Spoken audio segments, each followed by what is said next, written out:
اللہ کے یہ جو اسلام ہے نا یہ ہمیں کیا سکھاتا ہے کہ ہم اللہ کے غلام ہیں.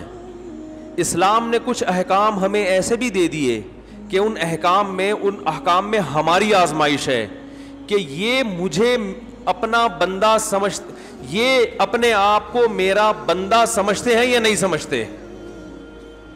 بندے کی اور غلام کی ڈیفینیشن یہ ہے کہ جب اسے آرڈر دیا جائے تو اس کے پاس کیوں کا آپشن بولو نہیں ہونا چاہیے, ہوتا ہی نہیں ہے. یہ امتحان ہے. بنی اسرائیل کو اللہ نے ہفتے کے دن مچھلی کے شکار سے منع کیا. کوئی ریزن بنتی ہے اس کی؟ بھئی ہفتے کو کیا ہو جائے گا؟ کیا ہفتے کو مچھلی کھانے سے یا شکار کرنے سے مچھلی کی نسل پہ کوئی گروتھ ریشو پہ کوئی فرق پڑنے والا ہے بھائی؟ وہ تو جتنا اتوار کو پڑے گا اتنا ہی ہفتے کو پڑے گا. یا ہفتے کے دن ڈاکٹرز کہتے ہیں کہ مچھلی کھانے سے کوئی وائٹامن ڈی کی کمی پوری ہونے کے بجائے اور زیادہ کمی واقع ہو جاتی ہے, ہفتے میں کچھ ایسی صورت سے شعاعیں نکلتی ہیں. ہے بھائی؟ اللہ نے منع کر دیا. بنی اسرائیل کو کہا ہفتے کے دن آپ کو مچھلی کھانے کی اجازت نہیں, اور آتی ہفتے کے دن ہی زیادہ تھی. تو اسلام یہ بتانا چاہتا ہے کہ میرے بندے بن کے بنو, یہ زمین تمہارے باپ کی نہیں ہے. بس یہ کانسیپٹ ہمارے دل میں ڈالا جا رہا ہے. سمجھ رہے ہو؟ یہ زمین تمہارے باپ کی نہیں ہے, میں نے بنایا ہے, جیسا کہوں گا ویسے انسان کے بچوں کی طرح چلنا پڑے. ختم ہو گئی بات. ہمارے یہاں ہر چیز میں ایکچولی وہ یوں تھا. تو ایکچولی وہ ایک صاحب قربانی کے بارے میں پوچھنے لگے, قربانی کے بارے میں, یہ ابھی قربانی آنے والی ہے نا, تو اس میں بھی یہی اعتراضات, یار اتنا پیسہ غریبوں کو کھلا دیا جاتا ہے بھائی, ایک ایک گھر میں 2-2 لاکھ 1.5 لاکھ 1 لاکھ کی قربانی ہو رہی ہے. ایک جانور کٹتا ہے نا اور اس کا گوشت 3-4 دن میں کباب بنا کے کھا پی کے ختم. اتنا پیسہ اگر ہم IMF کو دے دیتے تو ہمارا اتنا قرضہ ادا ہو جاتا. اتنا پیسہ اگر ہم جہیز کے لیے جمع کر لیتے, لاکھوں بچیوں کی شادیوں کا انتظام, بولتے کیوں نہیں بھائی, ہو جاتا. اتنا پیسہ اگر ہم ڈیم کے لیے جمع کرتے, ڈیم نے تو پھر بھی, یہ غلط ہو گئی مثال, واپس لے رہا ہوں میں واپس. اور کیا ہو سکتا ہے؟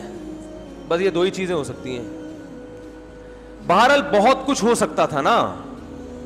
اتنا پیسہ ہم اپنے بچوں کی پڑھائیوں پہ لگا دیتے تو بچے, ہمارے ملک سے جہالت کا خاتمہ ہو جاتا. اتنا پیسہ یوں کر دیتے تو یوں ہو جاتا, یوں کر دیتے. اور اگر چلو گوشت ہی میں خرچ کرنا تھا, بھئی علماء کہتے ہیں نا غریبوں کو گوشت کھانے کو مل رہا ہے, تو اتنا پیسہ گوشت خرید کے اسٹاک کر دیتے اور پھر پورے سال آرام سے تقسیم ہوتے. یعنی گورنمنٹ یہ اعلان کرتی بھائی قربانی کی مد میں سب اتنے پیسے جمع کرائیں, 50,000 ہم کرا دیتے, 1 لاکھ رفیع بھائی کرا دیتے, 1.5 لاکھ فلاں کرا دیتا, اور یہ کرا کے گورنمنٹ یا کوئی کمیٹی بن جاتی جو کہتی اب ہم ایک دن میں نہیں بلکہ پورے سال میں ڈیوائڈ کر کے جانور ذبح کر کے غریبوں میں بانٹتے رہیں گے. اس سے غریبوں کو فائدہ زیادہ ہوتا.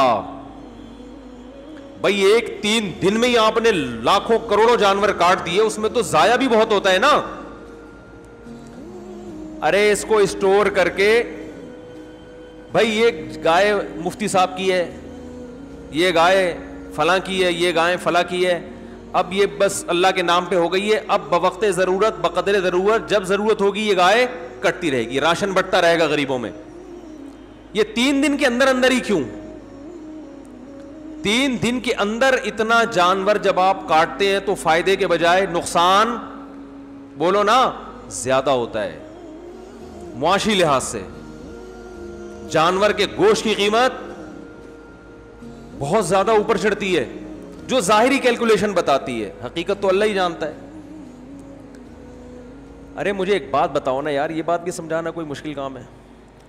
دیکھو آپ کے پاس 3 لاکھ روپے پڑے ہوئے ہیں یا 2 لاکھ روپے پڑے ہوئے ہیں, ماہرین معیشت کیا کہتے ہیں, وہ 2 لاکھ ایک دن میں خرچ کر لو یا پورے سال ڈیوائڈ کر کے خرچ کرو, زیادہ بہتر کون سا کیا عمل ہے؟ پورے سال ڈیوائڈ کرو. ایسا ہی ہے نا. تو آپ کے پاس اتنے جانور کروڑوں گائے بیل بکرے دمبے موجود ہیں, تو ماہر معیشت کہیں گے کہ 3 دن کے اندر کاٹ کے ان کے کباب بنا کے کھا جانا اس سے بہتر ہے کہ ان کو پورے سال میں ڈیوائڈ کر دو. کچھ محرم میں کٹیں گے, کچھ سفر میں کٹیں گے, کچھ ربیع الاول میں کٹیں گے. اس سے گوشت کی قیمت بھی کیا رہے گی, ہمارے کنٹرول میں رہے گی. وافر مقدار میں غریبوں کو گوشت بھی ملتا رہے گا. عقل تو یہی کہتی ہے. اسی وجہ سے یہ لبرلز لوگوں کو بڑے اعتراضات ہوتے ہیں, یار یہ کون سی قربانی ہے یار, یہ کیا ہے یار, یہ کون سا طریقہ ہے یار, جانور لاؤ کاٹو, جہاں پہ کسائی لے گیا نکال کے, اور کھال جو ہے نا وہ فلان لے گئے, اور پھر وہ کھایا پیا 3 دن ہلا گلا. کچھ لوگ اسٹور کر لیتے ہیں لیکن وہ بھی اپنے لیے کرتے ہیں, غریبوں کے لیے تھوڑی کرتے ہیں. محرم میں حلیم پکا دیا اس سے, بس اس کے بعد نہیں چلتا وہ. تو یہ کیا ہو رہا ہے. دوسری بات, گوشت خرید کے اگر وہ سستا پڑتا ہے, جانور خرید کے کاٹ کے کھایا جائے تو وہ اور زیادہ مہنگا پڑتا ہے. تو یہ کروڑوں روپے کا سرمایہ اس طرح بھی ہلاک ہو رہا ہے. ارے یہی بکرا آپ عام دنوں میں خریدو آدھی قیمت پہ ملے گا, بلکہ گوشت خریدو تو اور سستا ملے گا, اور گوشت بھی اپنی مرضی کا ملے گا. جو سری پائے کے عادی نہیں ہے وہ سری پائے نہ خریدیں, لیکن یہی آپ بقرعید والے دن خریدو تو ڈبل قیمت پہ. کیا خیال ہے بھائی؟ اور اگر کاٹنا ہی تھا تو جو لنگڑے لولے جانور ہیں ان کو کاٹ دو, گوشت تو سب میں ایک ہی جیسا نکلتا ہے نا.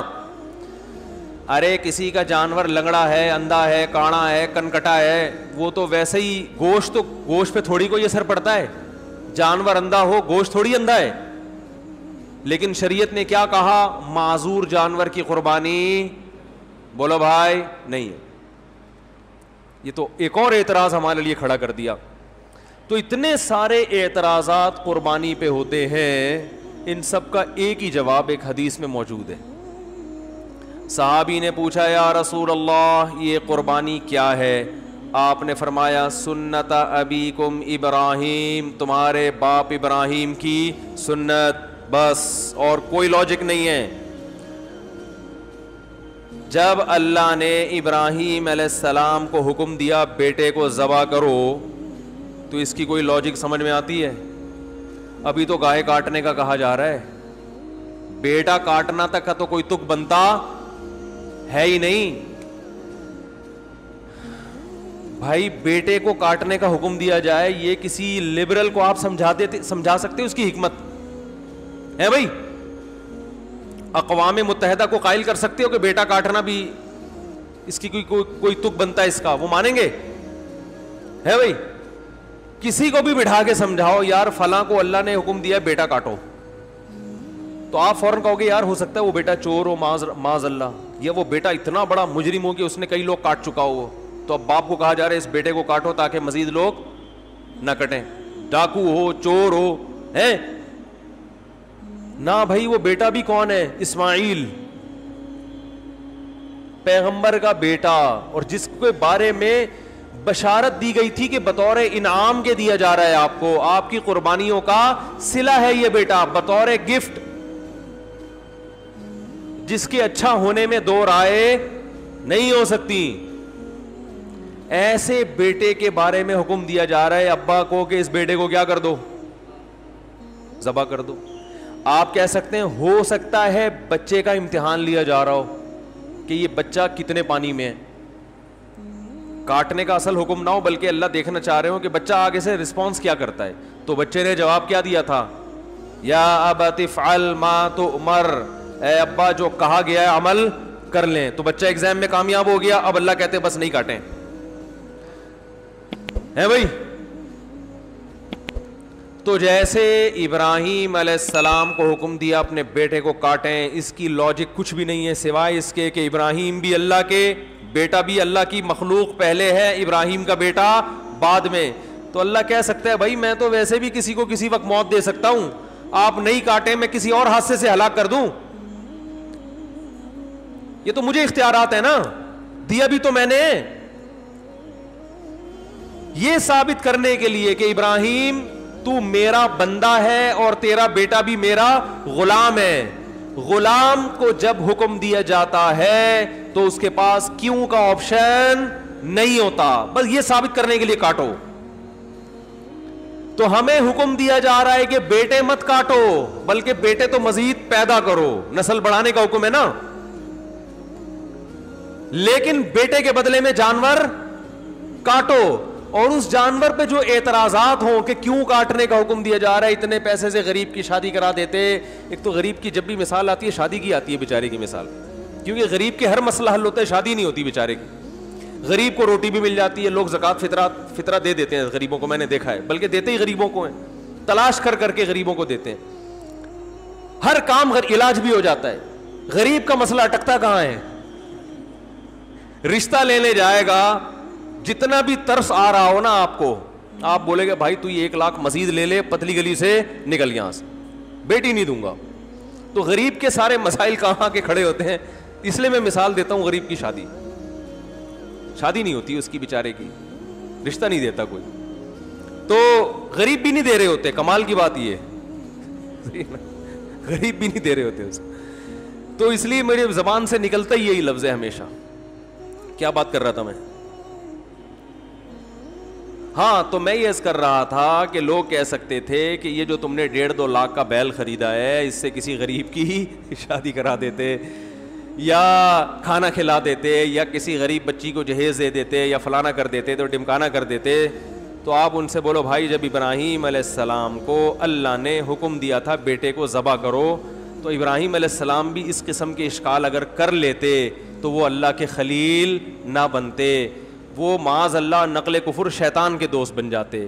تو آپ مجھے بھی شیطان کا دوست بنانے کی کوشش نہ کریں. اللہ نے حکم دیا کہ کاٹو, تو میں کیا کروں گا؟ کاٹوں. اور حج میں تو اس سے بھی زیادہ عجیب معاملہ ہوتا ہے. یہاں تو ہم گوشت کھا بھی لیتے ہیں, کھلا بھی دیتے ہیں. مینا میں جو کروڑوں لاکھوں جانور ذبح ہوتے ہیں وہ تو بیچارے اکثر ضائع ہو جاتے ہیں. لیکن عقل پرستوں کو اللہ نے یہاں ایک جواب دیا ہے کہ تم جو یہ فلسفے کیلکولیٹر لے کے بیٹھتے ہو نا کہ اتنے جانور اگر یوں ایکچولی یوں ہو جاتا تو ہر سال اگر کٹتے تو ایکچولی گوشت کی قیمتیں کنٹرول میں رہتی ہیں, اور ایکچولی یوں ہوتا اور اس سے اتنے غریبوں کے پیٹ بھر جاتے اور اس سے تو جانور ختم ہوتے ہیں. تو اللہ نے ابراہیم علیہ السلام کی سنت میں بتا دیا کہ ابراہیم نے اپنے بیٹے کو ذبح کرنے کے لیے لٹایا تھا نا, تو سب سے زیادہ نسل چلی کس کی ہے؟ اسماعیل کی, اور برکت کس میں ہوئی؟ اسی بیٹے میں. آئی بات سمجھ میں؟ کوانٹٹی کے لحاظ سے بھی اور کوالٹی کے لحاظ سے بھی. آج بھی دنیا میں خاندان افرادی قوت کے لحاظ سے سب سے زیادہ سید ہیں دنیا میں, جن کو شاہ بھی کہا جاتا ہے, سید بھی کہا جاتا ہے, افرادی لحاظ سے بھی. اور روحانی اعتبار سے سید الانبیاء محمد صلی اللہ علیہ وسلم اللہ نے حضرت اسماعیل کی اولاد میں پیدا کیے. تو پتا چلا کہ بھائی جو اللہ کے لیے کٹے گا بڑھے گا بھی, بولو نا وہی. کتے تو 12 بچے دیتے ہیں, اور کئی سال ہو گئے کہ ایم سی والے نہیں مار رہے, پھر بھی اتنے نہیں ہوئے ہیں بھائی, یہ تو اللہ کا فضل ہو گیا. لیکن گائے, بیل, بکرے, دمبے روزانہ کروڑوں کی تعداد میں کٹتے ہیں, اتنے کہ ہمارے تصور سے جب بھی شنواری جاؤ گے 8-10 بکرے لٹکے ہوئے نظر آئیں گے آپ. ہر ہوٹل پہ یہی ہے. او بھائی سال میں 1 بچہ دیتی ہے بکری یار, گروتھ ریشو کیا ہے؟ 1 بچہ سال میں. کٹ روزانہ رہا ہے, روزانہ. کمیلا جاؤ نا کبھی, کراچی کے کمیلے جاؤ, روزانہ بچڑے 2 دانت کے, وہ لائن لگی ہوئی ہوتی ہے. او بھائی یہ تو 2 سال میں 1 پیدا ہوتا ہے. یہ مرغیوں کی طرف 24-24 انڈے تھوڑی دیتی ہیں بکریاں اور گائے کہ 24-24 بھینسیں نکل رہے ہیں اس میں سے. اتنا کٹ رہا ہے, اتنا کٹ رہا ہے, اتنا کٹ رہا ہے. اور پھر بقرعید کے 3 دنوں میں دیکھو, اور پھر حج میں دیکھو, ختم ہونے کا نام بولو بھائی نہیں لے رہا. یہ ہے کوانٹٹی کے اعتبار سے برکت, اور کوالٹی کے اعتبار سے برکت دیکھو. جو طاقت صحت اللہ نے ان چار جانوروں کے گوشت میں رکھی ہے وہ کسی اور کے گوشت میں نہیں ہے. مرغی کھانے سے طاقت, بول لو, مرغی کچھ نہیں بگاڑ سکتی آپ کا. ان مرغیوں میں دم ہی ختم ہو گیا. یہ آپ کو کیا, آپ ان کے خلاف جتنا بھی احتجاج کرو یہ کچھ نہیں کرے گی. بکرے کے خلاف بولنے سے پہلے سوچنا. صحیح بتا. روحانی برکت بھی ہے. میں اکثر ایک مثال دیتا ہوں نا, وہ ہم جب چھوٹے بچے تھے تو شعیب اختر تھا بہت فاسٹ بالر, تو اس کی بالنگ کا سنتے تھے. میں تو نہیں دیکھتا تھا اس وقت ٹی وی, تو سنتے تھے بہت فاسٹ بالر ہے. تو اس دور میں انڈیا کے کسی شعیب اختر, کیا میں نے بولا, ایکٹر بولا, ایکٹر نہیں کھلاڑی. انڈیا کے اس دور میں کسی کھلاڑی کا انٹرویو آیا کہ پاکستان کے پاس اتنے فاسٹ بالر ہیں, آپ کے پاس کیوں نہیں ہے. تو انڈیا کے اس کھلاڑی نے کہا کہ شعیب اختر گوشت کھاتا ہے, ہم گوشت, بولو بھائی, نہیں کھاتا. واگا بارڈر پہ چلے جاؤ, گوشت کا سبزی سے مقابلہ آپ کو نظر آئے گا وہاں. میں 2 دفعہ واگا بارڈر پہ گیا ہوں.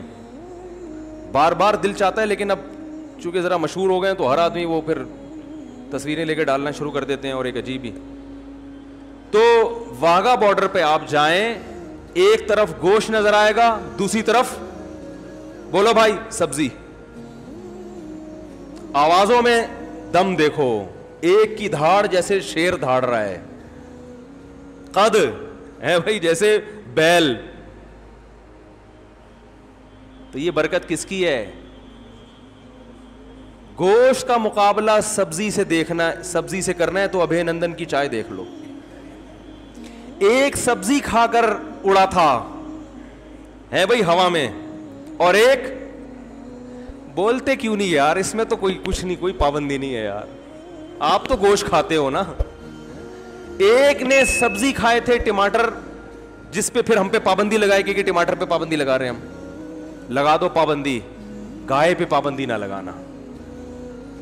انڈیا نے دھمکی دی تھی نا, ہم تمہارے ٹماٹر بند کر دیں گے, تو ہمارے ہاں تو ٹومیٹو کیچپ میں ٹماٹر نہیں ڈلتا. ہمارے ہاں تو ٹومیٹو کیچپ میں نہیں ڈلتا ٹماٹر, وہ پتہ نہیں کیا ڈل رہا ہوتا ہے. تو ٹماٹر بند کرنے سے ہمارا کوئی نقصان نہیں ہے. انڈیا سے جو گائے آ رہی ہیں اور وہ بیل آ رہے ہیں نا, جو ہندو نہیں کھاتے, یہ آپ بہت اچھا کرتے ہو, بہت اچھا. آپ گائے کو اپنی ماں سمجھو, گائے کی سیوا کرو, سجدہ کرو گائے کے سامنے, ہمیں کوئی اعتراض نہیں ہے, کیونکہ آپ کھاؤ گے تو ہمارے لیے کھانا مہنگا ہو جائے گا تھوڑا سا. تو اگر آپ یہ دھمکی دیتے کہ ہم پاکستان کو قربانی کی گائے بند کر دیں گے تو ہم پریشان ہوتے. بھائی ہمیں تو واگا بارڈر پہ آپ کے خلاف جو نعرے لگانے پڑتے ہیں وہ گائے کا گوشت کھائے بغیر ممکن نہیں ہے. ہمیں جو اڑتے ہوئے جہازوں کو کنٹرول کر کے زمین پہ لا کے پائلٹ کو چائے پلا کے واپس بھیجنے کا عمل ہے, یہ گائے کا گوشت کھائے بغیر ممکن نہیں ہے. گائے بند نہ کرو ہماری. اب مجھے ڈر ہے کہ وہ بھی گائے کھانا نہ شروع کر دیں یہ بیان سن کے, لیکن ان کو ٹائم لگے گا. آج اگر وہ ہندو گائے کھانا شروع بھی کرتے ہیں تو وہ تو ظاہر ہے ان کی جین میں شامل ہونے میں 5-6 صدیاں بھی گزریں گی. ہم تو ہزاروں سال سے کھا رہے ہیں بھائی. ابھی آپ کو گائے کھا کے بھی ہمارا مقابلہ کرنے میں 200-400 سال لگیں گے. یہ گائے, باقی آپ کہہ سکتے ہیں وہ گائے کھانے سے کولیسٹرول بڑھتا ہے, وہ اس لیے بڑھتا ہے کہ وہ پھر کام جہازوں والے نہیں ہو رہے نا. سارے تھوڑی ابے نندن کے مقابلے میں ہوا میں یا واگا بارڈر پہ پریڈ کر رہے ہیں. زیادہ تر تو گائے کھا رہے ہیں اور کمپیوٹر کے آگے بیٹھ کے بس یہ انگلیوں کی جو مسل ہے نا ان کی ایکسرسائز ہو رہی ہے. اس کے لیے گائے کھانے کی ضرورت, بولو بھائی, نہیں. آفس میں بیٹھے ہوئے ٹھش پش, تو اس سے کیا ہوگا؟ تو پھر وہ ظاہر ہے پھر تو پھٹو گے. گائے, پھر یہ گائے کی توہین ہے. یہ جو گائے کا گوشت کھانے سے کولیسٹرول بڑھتا ہے, یہ گائے کے گوشت کی توہین کی وجہ سے بڑھتا ہے. کیا آپ نے بڑا گوشت کھایا, کام بڑے نہیں, کام چھوٹے چھوٹے, مرغیوں فارمی مرغی جیسے کام کر رہے ہیں آپ, اس لیے کولیسٹرول بڑھتا ہے, ہارٹ اٹیک ہوتا ہے. بڑا گوشت وہ کھائے جو کام کیا کرے, بڑے کرے, جو فضاؤں میں جہازوں پہ قبضہ کرے, پائلٹوں کو آسمانوں سے نیچے اتارے, اور پی آئی اے کے جہاز لے جا کے, اللہ کی پناہ یار, یہ بھی ہمارے ہی یہاں ہو رہا ہے. اس میں گائے کا قصور نہیں ہے, یہ پی آئی اے والوں کا ذاتی قصور ہے. بہرحال کیا بات چل رہی تھی, کہاں سے کہاں نکل گئی. تو قربانی پہ بات چل رہی تھی. دیکھو ابے نندن کی چائے کا جب بھی قصہ آتا ہے نا, مجھے ایک بات بہت اچھی لگتی ہے, میں دوبارہ ریپیٹ کروں گا اس کو, کہ ایک آدمی کو ہوا سے اتارا, چائے پلائی, نہلایا دھلایا, اچھے کپڑے پہنائے اور عزت کے ساتھ واپس بھیج. بہت زبردست کام ہو گیا ہمارے لیے. اب اس پہ میں بات کروں گا تو پھر بات بہت لمبی ہو جائے گی.